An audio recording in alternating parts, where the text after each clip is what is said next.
This story is entitled The Regrets. I have a family with my parents and a family with my grandparents. My mother and grandmother didn't really have a band since my grandmother doesn't like my mother because my mother has a son from another man. Even from the misunderstanding of the two women, my grandmother became my favorite human being. My grandmother buys me anything I want. My grandmother treated me as her own daughter since her children are all boys.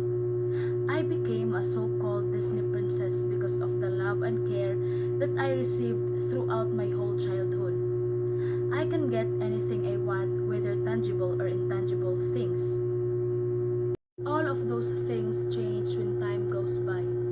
The favorite grandchild, the favorite niece, and the so-called Disney princess vanished when my cousins was born. All the attention, care, and love from my grandmother was all showered to my cousins, which made me jealous and displeasure.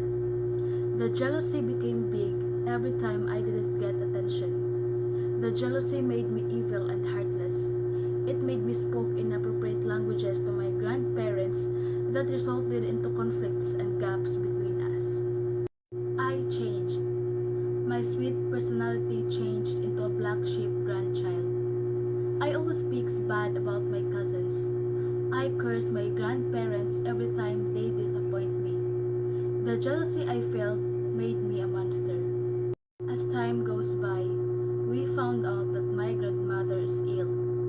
She became weaker as days goes by. We want to take her to the hospital but she refuses since it's just a waste of money as my grandmother said.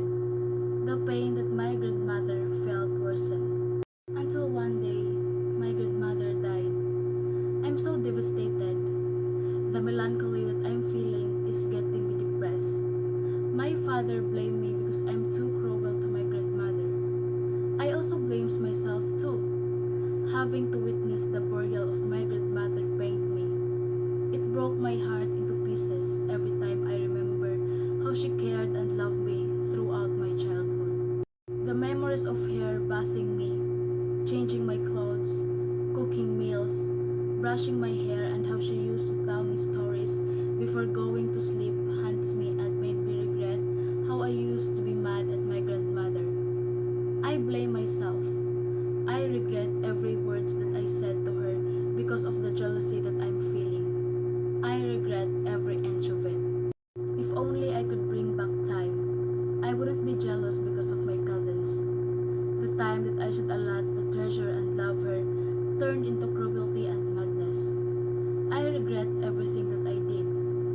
I regretted it so bad, it made me hate myself. But still, everything is done. I can't change it. The least thing I could do is to treasure the memories we shared. Those memories that will make me remember the good times, and that memories is something that is worth sharing for. It is something that is already engraved in my mind, soul, and heart. After all that happened, the lesson I learned from it is to let everyone experience the love that you get. When my Lola showed love and care to my cousins, I became angry without thinking that they also deserve the love I get from my Lola because they are also her grandchildren. I became immature and I let my emotions control me. All those bad happenings in my life made me into who I am now. It gave me lessons that I always remember. This is why I'm giving all my best to cherish, care, and love my family because time of life wouldn't come twice. The life of my parents and grandfather wouldn't be refillable. I'm forever grateful because not everyone has the family I have right now. Time is precious, so spend it with the right people. Indeed, family is love. To my Lola in heaven, thank you for teaching me how to love. Thank you for giving me love, for caring me, and for choosing me. Thank you for being part of my life. You are the best thing that happened to me. I miss you and I love you so much. If only I could bring back time, but I can't.